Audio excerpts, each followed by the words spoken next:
સામસામે અમે પાટીદારો ક્ષત્રિયોની સામે આવી ગયા એવું કશું જ નથી. અમારે એક નરેન્દ્ર મોદીજીએ એક લીડર આપેલા છે સન્માન માટે, એ અમારે ગુમાવવા નથી. એમાં ક્ષત્રિયોનો સમાજનું કોઈ જાતનું બેનો ભાઈને કોઈનો ઉલ્લેખ કરેલું છે જ નહીં. પેલા વેલા એ છે પોઈન્ટ. અને બે વખત માફી માંગ્યા પછી છતાં પણ આટલા ઇસ્યુ અમે અત્યાર સુધી શાંતિથી બેઠા હતા, કારણ કે એને બે વખત માફી માંગેલી છે સાહેબે. ને હરેક જે મોટા મોટા વ્યક્તિઓ હોય ને સંત એનાથી ને પણ ભૂલ થઈ જતી હોય છે. આ તો હવે સામાન્ય માણસ છીએ આપણે, તો શું એક ભૂલ ને માફ ના હોય? એક તરફ ક્ષત્રિય સમાજ પરસોત્તમ રૂપાલાનો વિરોધ કરી રહી છે, તો બીજી તરફ પાટીદાર સમાજ સમર્થનમાં આવ્યું છે. કઈ રીતના સમર્થનમાં આવ્યું છે? તો એક પોસ્ટ છે જે અત્યારે ખૂબ વાયરલ થઈ રહી છે. જ્યોતિબેન ટીલવા નામના જે પાટીદાર અગ્રણી છે એમની એક પોસ્ટ છે જેમાં એમણે લખ્યું છે કે બે વાર માફી માંગી લીધી છતાં પણ આને આટલો મોટો ઇસ્યુ બનાવવામાં આવે છે, એ ખોટી વસ્તુ છે. આપણે જાગવાની જરૂર છે અને પરસોત્તમભાઈના આપણે સમર્થનમાં આવવાનું છે. અને આ પોસ્ટ અત્યારે જે વાયરલ થઈ છે ત્યારબાદ અમે જ્યોતિબેનને ફોન પણ કર્યો. ફોનમાં એમને જવાબ પણ આપ્યો કે આટલો મોટો ઇસ્યુ બનાવવાની કોઈ જરૂરત જ નહોતી, કારણ કે એ જે વિડીયો વાયરલ થયું છે એમાં ક્ષત્રિય સમાજ વિશે તો એ કંઈ નથી બોલ્યા, એટલે ક્ષત્રિય ક્યાંય નથી બોલ્યા.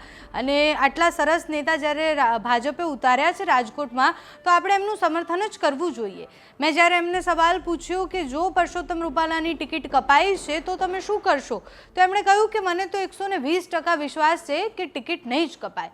તો પહેલા જ્યોતિબેન શું કહે છે તે સાંભળો. અમારે કોઈ સમાજમાં કોઈ ઇસ્યુ નથી, નથી ક્ષત્રિય સમાજ સાથે છે.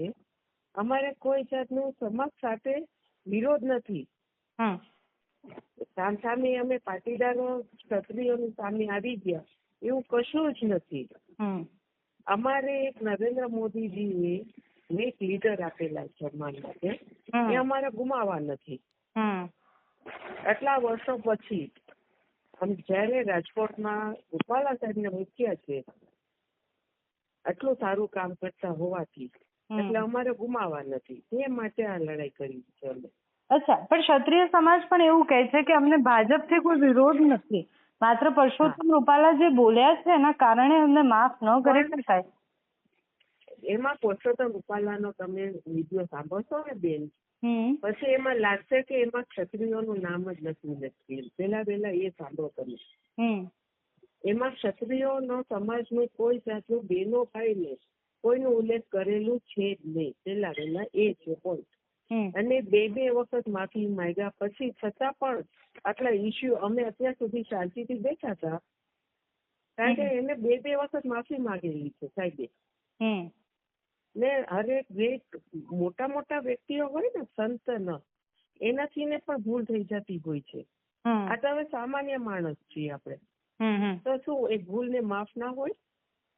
અચ્છા, અને જ્યોતિબેન તમારું હવે શું કેવું છે, રાજકોટમાં કઈ રીતના તમે સમર્થન કરશો?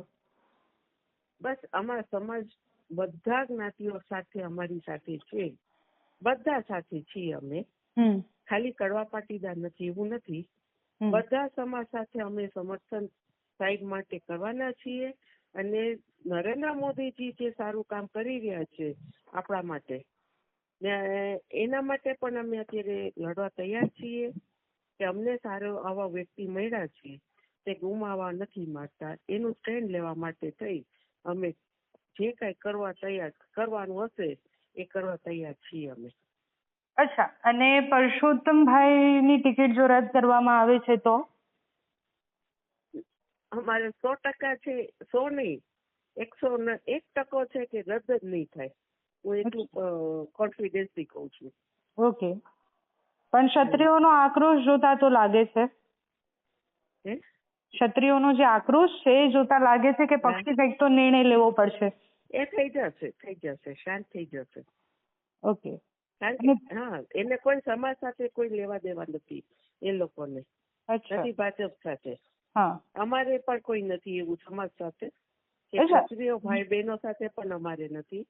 એ ઓટોમેટિકલી હજી સમય છે, સમય અનુકૂળતા આવશે એ બધું ઠારે પડી જશે. અચ્છા, અને છેલ્લો સવાલ છે જ્યોતિબેન કે આપને શું લાગે છે કે રૂપાલાએ જે નિવેદન આપ્યું એમાં એમને માફી મળી જવી જોઈએ? મળવી જ જોઈએ ને બેન, મળવી જ જોઈએ. કારણ કે હરેક લોકોને ભૂલ થઈ જતી હોય છે જિંદગીમાં, આપણાથી થઈ જાય, ઘણા બધાથી થઈ જતી હોય છે. એવું નથી કે બધા દૂધને ધોયેલા હોય, બરોબર? તો એને માફીનો એક વખત તો માફીનો પાત્ર તો હોય ને. હવે આ વિવાદ વકરતો જ જઈ રહ્યો છે, જ્યારે એક તરફ પાટીદાર સમાજ પણ આગળ આવ્યું છે, બીજી તરફ ક્ષત્રિય સમાજ તો છે જ. આ બધાની વચ્ચે ભાજપ કઈ રીતના ડેમેજ કંટ્રોલ કરે છે, કારણ કે ભાજપે ક્ષત્રિય અગ્રણીઓને મોકલ્યા ક્ષત્રિય સમાજ સાથે વાતચીત કરવા માટે, પણ એ બેઠક પણ નિષ્ફળ રહી. તો હવે ભાજપ કઈ રીતના ડેમેજ કંટ્રોલ કરે છે તે જોવાનું રહ્યું. અત્યારે આ વિડીયોમાં બસ આટલું. જો તમે અમને યુટ્યુબ પર જોઈ રહ્યા હોય તો સબસ્ક્રાઇબ કરો, ફેસબુક પર જોઈ રહ્યા હોય તો ફોલો કરો, અમારા વિડીયોને લાઇક અને શેર કરો.